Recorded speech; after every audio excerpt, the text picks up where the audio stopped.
Ready? Start. CIBIL appeals numbers 1940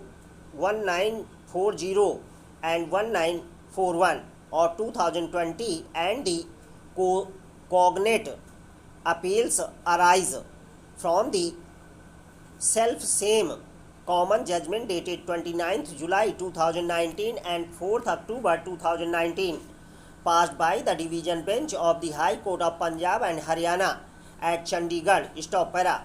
The appellant in the present batch of appeals, is the Punjab State Cooperative Agricultural Development Bank Limited, hereinafter referred to as the bank, a registered cooperative society and connected civil appeal at the rate of a special leave petition number 12864 of 2020 has been preferred by the serving employees of the bank who also claim to be aggrieved by the same impugned judgment in the proceedings. Stop para.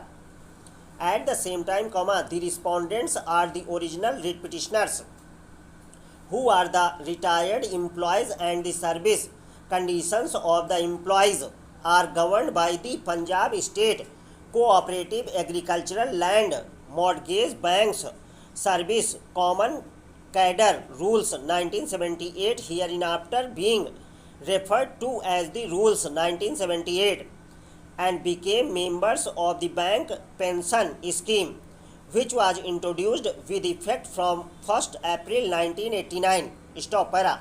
The appellant bank is a registered cooperative society which was earlier known as Punjab State Cooperative Land Mortgage Bank Limited.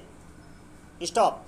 The principal object of the bank is to provide long-term loans to the farming community and to protect them from the clutches of money lenders. Stop. The main funding of the appellant bank is by way of loans from National Bank for Agriculture and Rural Development as per the norms laid down. Stop para.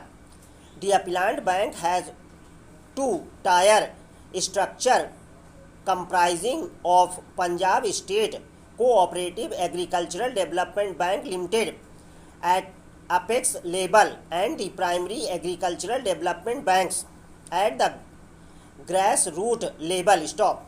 These two banks ensure timely delivery of credit to the farmer who are its members and directly benefited with various schemes which provide long-term and short-term loans to them. Stop para.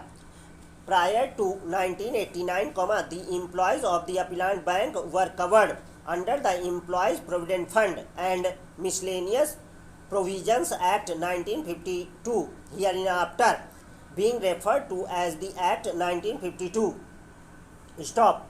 The scheme was being duly adhered to. The necessary contributions were regularly paid by employees and the employer bank. Stop para. The Department of Finance, Government of Punjab void its letter dated 22nd September 1988 pursuant to recommendations of the Punjab Pay Commission to bring the employees serving in various public sector undertakings and state-aided institutions under purview of the state pension rules, solicited the views, comments of the concerned organization to inter alia, communicated the additional financial burden involved in each case and whether the organizations could bear the additional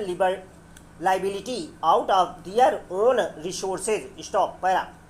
These recommendations were placed before the administrator of the bank who, by the resolution dated 22nd June 1989, decided to implement the recommendations of the state government, and as a consequence thereof, the pension scheme of the employees and officers in the common cadre was introduced with effect from 1st April 1989. Stop para. In our view, non-availability of financial resources would not be a defense available to the appellant bank in taking away the vested rights accrued to the employees that to when it is for their socio-economic security. Stop. It is an assurance that in their old age, their periodical payment towards pension shall remain assured. Stop.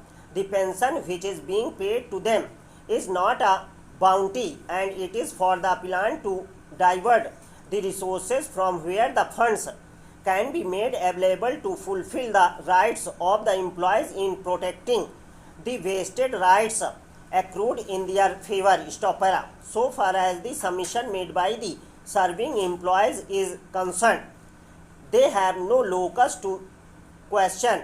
Stop. At the same time, their apprehension as being protected to this court is completely misplaced, for the reason that employees contribution is being provided under the employees pension scheme of the Act 1952, which is made applicable to the serving employees, and they are entitled to get pension in terms of the provisions of the Act 1952. Stop para.